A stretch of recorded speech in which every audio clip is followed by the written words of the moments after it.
From the beaches of Normandy to the volcanic sands of Iwo Jima, World War II was a conflict defined by amphibious invasions. But how did millions of soldiers get from ship to shore, often under withering enemy fire?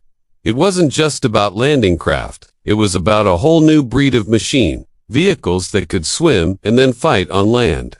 Today, we're diving deep into the history of every single amphibious vehicle used in World War II. Let's start with one of the most iconic, the DUKW, or as the troops called it, the Duck.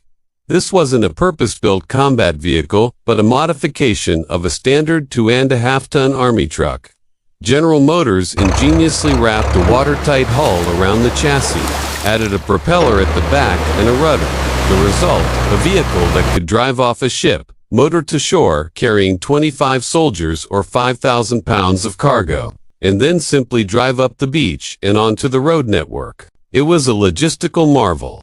Over 21,000 were built, and they served in every theater, from the rough waters of the English Channel to the island-hopping campaigns in the Pacific. Without the Duck, the supply lines for major operations like D-Day and the invasion of Sicily would have been a nightmare. Next up, we have the true amphibious tanks, the swimming Shermans. The British were pioneers here, developing the duplex drive or DD Sherman. This was a standard M for Sherman Tank fitted with a large, collapsible canvas screen. When raised, this screen displaced enough water to make the 33-ton tank float. Two propellers at the rear, powered by the tank's own engine, propelled it through the water at about 4 knots. Once it reached the beach, the crew would drop the screen and be ready to fight. It was a brilliant, if terrifying, concept. On D-Day, many DD tanks were launched to far out and rough seas, and sank, a tragic loss of life and armor. But those that made it ashore provided crucial fire support in the initial, most vulnerable moments of the invasion. The Americans also used DD Shermans, and the Soviets even experimented with their own versions on T-34s. Now, let's head to the Pacific, where the U.S. Marine Corps faced a different problem: coral reefs. Standard landing craft would get stuck, leaving Marines to wade hundreds of yards to shore under fire. The solution was the LVT, or landing vehicle, tracked. The first model, the LVT-1 Alligator, was an unarmored cargo carrier. It used its tracks, fitted with special paddles, to propel itself in the water and then crawl over reefs and onto the beach. It wasn't a combat vehicle, but it could deliver supplies where nothing else could. Realizing its potential, the design quickly evolved. The LVT to Water Buffalo was a more robust version. But the real game-changer was the armed LVT. The LVTA-1, the A standing for armored, was essentially a light tank built on an LVT chassis. It mounted a 37mm cannon from the M3 Stuart light tank in a turret, giving landing troops their own mobile artillery. Then came the LVTA-4, which swapped the 37mm cannon for a much more powerful 75mm howitzer, perfect for blasting Japanese bunkers and fortifications. These tanks would often lead the first wave, swimming ashore and laying down a curtain of fire for the infantry following behind in unarmored LVTs. They were instrumental in bloody battles like Tarawa, Saipan, and Peleliu. Of course, the Axis powers had their own amphibious ambitions. The Germans developed the Landwasserschlepper or land water tractor. This was a bizarre-looking, boat-like tracked vehicle designed to tow unpowered barges and vehicles from ship to shore for their planned invasion of Britain. Operation Sea Lion. It wasn't a combat vehicle and was quite slow and cumbersome. A few were used on the Eastern Front for river crossings, but it never became a major asset. More successful was the Schwimmwagen, designed by Ferdinand Porsche. This was the amphibious version of the Schwimmwagen, the German equivalent of the Jeep. It was a small, light four-wheel drive car with a boat-like hull. A small propeller at the rear could be lowered into the water, and it was steered using its front wheels.